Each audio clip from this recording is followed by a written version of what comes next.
pois Londres conseguiu zerar as mortes por Covid-19 e teve, pela segunda vez nesse ano, um dia em que nenhuma morte foi registrada. Foi nesse domingo, segundo as informações da Agência de Saúde Pública do governo britânico.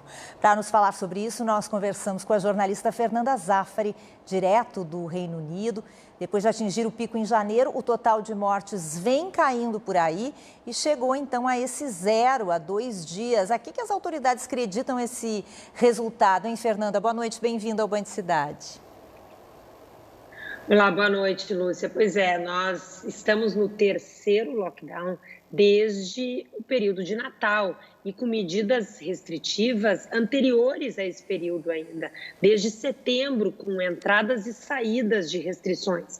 Então, é um sacrifício grande, você tem isso, mas, combinado a isso, você tem uma campanha agressiva de vacinação. Foi o primeiro país a começar a vacinar no dia 8 de dezembro e já tem grande parte, 50% da população aí adulta vacinada. É um impacto muito grande, então, um lockdown agressivo, medidas restritivas agressivas, com a vacinação tendo bons resultados e mais. A saída desse lockdown está sendo a saída mais longa. Eu repito, nós estamos no 3º lockdown e a saída, nós começamos a ter a reabertura do país, a Inglaterra, desde o dia 8 de março. A saída total só vai acontecer em junho. Pois é, Fernanda, apesar dos bons resultados, esse desconfinamento está acontecendo com muita cautela. Qual é o percentual de vacinados até agora e qual é a perspectiva que se tem até esse desconfinamento total? Olha, você tem 34 milhões de pessoas vacinadas com a primeira dose. O Reino Unido teve uma estratégia diferente de vacinação.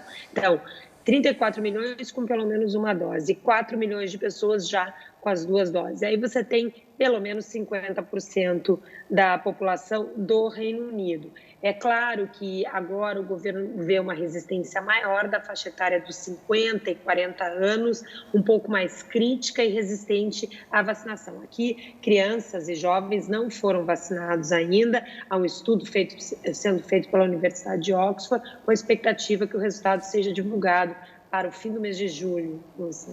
Pois é, esse mês junho e julho, que é quando ocorrerá o desconfinamento total e muita gente já deve estar vacinada, coincide com as férias de verão na Europa, né, Fernanda?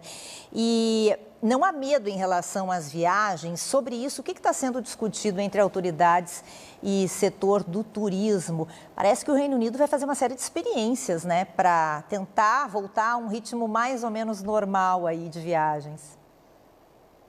Olha, no papel, as viagens internacionais estariam autorizadas a partir de 17 de maio, mas o que está valendo agora é que essas medidas estão sob revisão e devem ser anunciadas a confirmação ou não, né, no mês de abril, que é o seguinte: a saída do lockdown aqui tem 4 fases. A primeira fase teve 2 etapas, a reabertura das escolas e agora a etapa dessa semana, que foi a possibilidade de reencontros sociais. Tem uma segunda etapa, eu lembro, hein? As lojas estão fechadas desde dezembro.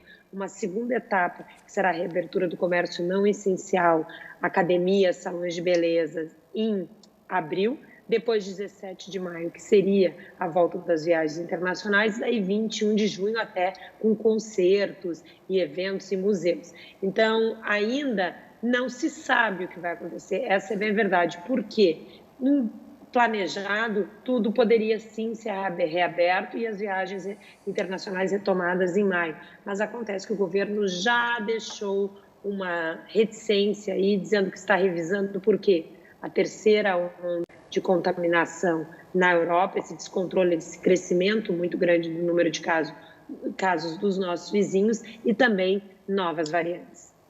Pois é, tu falasse agora nas lojas fechadas, né? Inacreditável tanto tempo, mas é importante a gente lembrar que tanto os comerciantes, os empresários, como os empregados, os funcionários, têm uma série de benefícios e apoios, né? E isenções, enfim.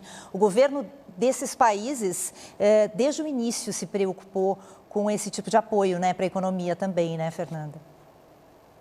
Pois é, você teve linhas de créditos e o pacote mais generoso da história por aqui, que foi algo surpreendente para um partido conservador, que é o partido do governo do primeiro-ministro Boris Johnson, que é chamado o furlough. Furlough é quase como um benefício, é o seguinte, o governo paga para não ter, para aquele primeiro momento, aquele primeiro lockdown, não ter sido todo mundo colocado na rua.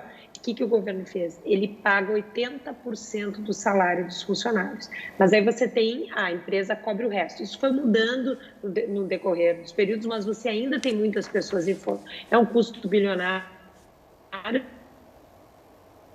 Se questiona muito quem é que vai pagar essa conta, todos nós, né? A gente sabe que já anunciou um projeto de orçamento, o ministro das Finanças aqui, prevendo algumas medidas e até aumentos de impostos, mas sem dúvida nenhuma uma ajuda e algo que foi considerado sem precedentes aqui por governos britânicos. Obrigada pela participação conosco. Até quarta que vem, Fernanda. Boa noite. Boa noite, boa sorte para vocês.